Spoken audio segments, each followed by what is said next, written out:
A legacy of lifetime.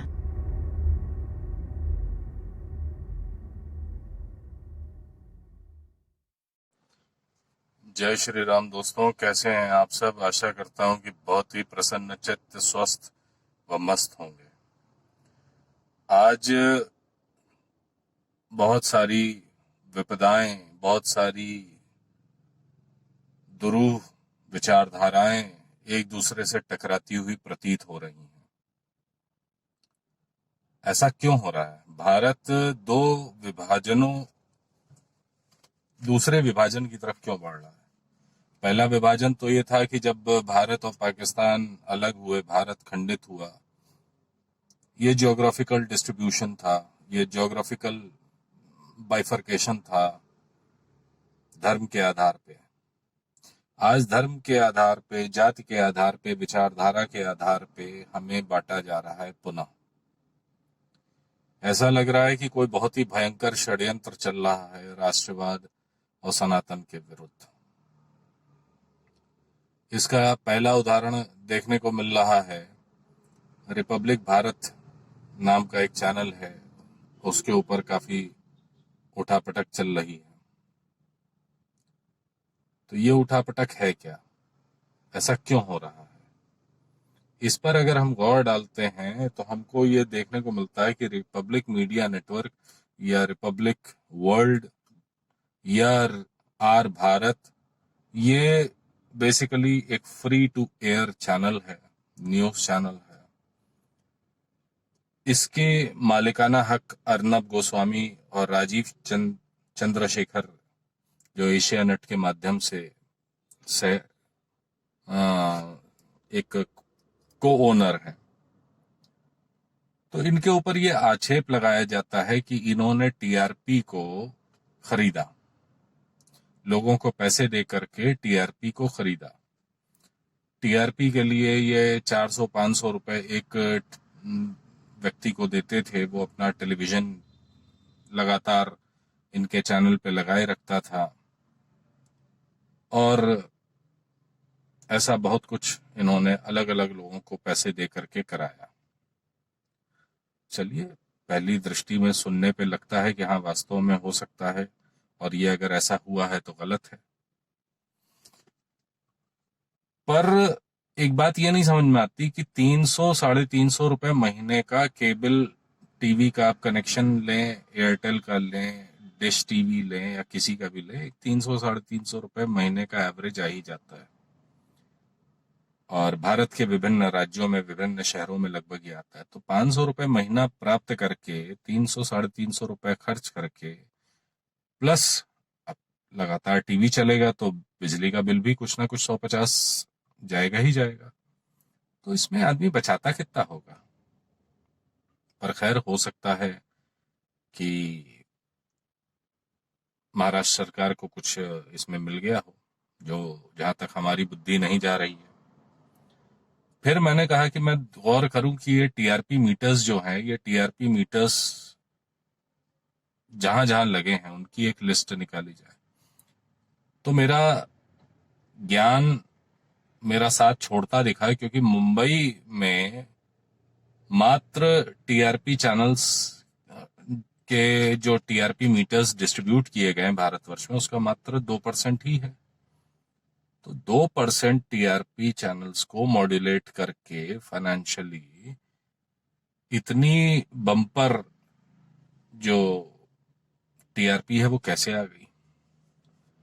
अब इस इल्जाम के पीछे हवाला दिया गया बार्क का, BARC, यानी ब्रॉडकास्ट ऑडियंस रिसर्च काउंसिल। अब ब्रॉडकास्ट ऑडियंस रिसर्च काउंसिल ये क्या करती है? ये करती यह है कि जितने भी चैनल्स हैं उनकी टीआरपी को ध्यान में रखते हुए मॉनिटरिंग करती है कि कौन से चैनल के कौन से प्रोग्राम दर्शकों के द्वारा ज्यादा पसंद किए जा रहे हैं। अब इसके कॉन्स्टिट्यूशन पे हम ध्यान देते हैं कि ये कैसे बना। तो बार्क की 60% की जो हिस्सेदारी है वो तो आईबीएफ की है। बाकी 40%, 20-20% की इक्वल डिस्ट्रीब्यूशन है एडवर्टाइजर्स एजेंसीज की और advertising agencies association of India की। बार्क के चेयरमैन श्रीमान पुनीत गोयनका जी हैं। के माधवन इसके एमडी हैं, जो स्टार और डिज्नी इंडिया के भी एमडी हैं। इसके बोर्ड ऑफ डायरेक्टर्स में अगला नाम आता है सुनील कटारिया जी के, जो बिजनेस हेड हैं इंडिया एंड सार्क रीजन के गोदरेज कंज्यूमर प्रोडक्ट्स के। और इसी तरह के 5-6 नाम और हैं जो काफी स्थापित, काफी बड़े नाम हैं, काफी चर्चित नाम हैं। और मुझे नहीं लगता कि चलिए आम जनता को तो 400-500 रुपए दे करके खरीदा जा सकता है, गरीबी भारत में है, लोग आ सकते, पर क्या ये सब भी आ गए? ये तो 400-500 रुपए में बिकने वाले लोग नहीं लगते हैं मुझे प्रथम दृष्टया, पर फिर भी चूंकि सरकार के एक बड़े विभाग ने इल्जाम लगाया है, तो मानने के अलावा हमारे पास चारा क्या है, हम तो जनता हैं। अब ये स्थितियां चल रही हैं। अब इसके पीछे हमने कहा कि ये कारण हुआ क्यों, ये इल्जामबाजी हुई क्यों, इसके ऊपर भी जरा ध्यान दिया जाए। तो मुझे देख करके बड़ी हैरत हुई कि जो बार्क का रिपोर्ट है उसमें आर भारत या रिपब्लिक वर्ल्ड या रिपब्लिक मीडिया नेटवर्क, इसका कोई नाम नहीं है। तो फिर इतनी बड़ी प्रेस कॉन्फ्रेंस क्यों की गई? क्या इसके पीछे पालघर पे शोधी पत्रकारिता है? सुशांत सिंह राजपूत के पीछे हाथ धो करके पड़े हुए रिपोर्टर्स हैं? या फिर हम अपने उत्तर प्रदेश हाथरस की बात कर लें कि उसमें ढूंढने के लिए लगातार प्रयासरत कि सच्चाई क्या है वो खोजी पत्रकार हैं।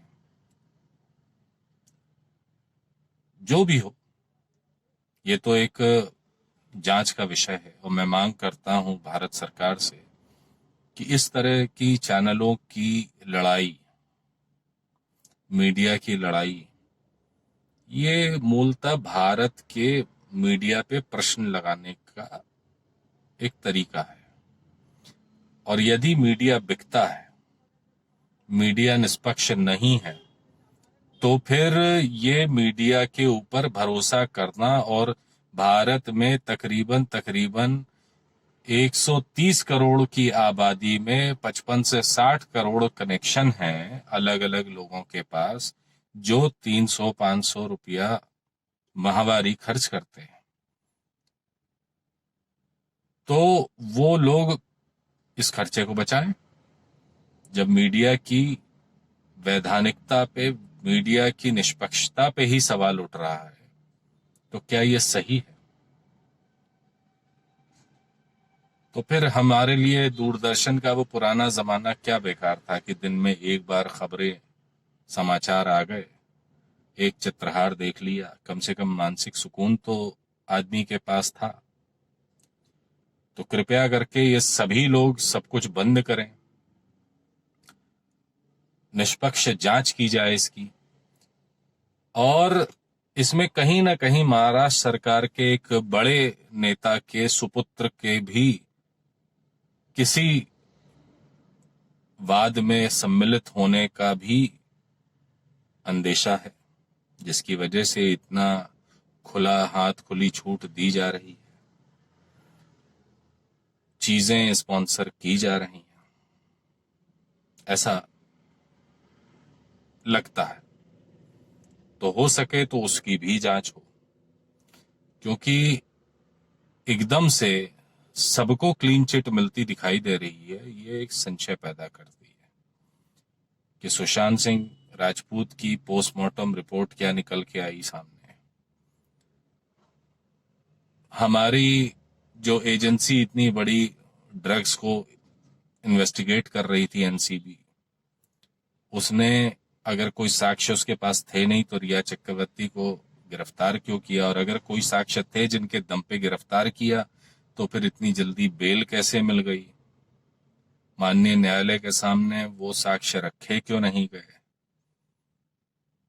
तो बहुत सारे सवाल उठते हैं। इन सवालों का उत्तर ढूंढने की आवश्यकता है।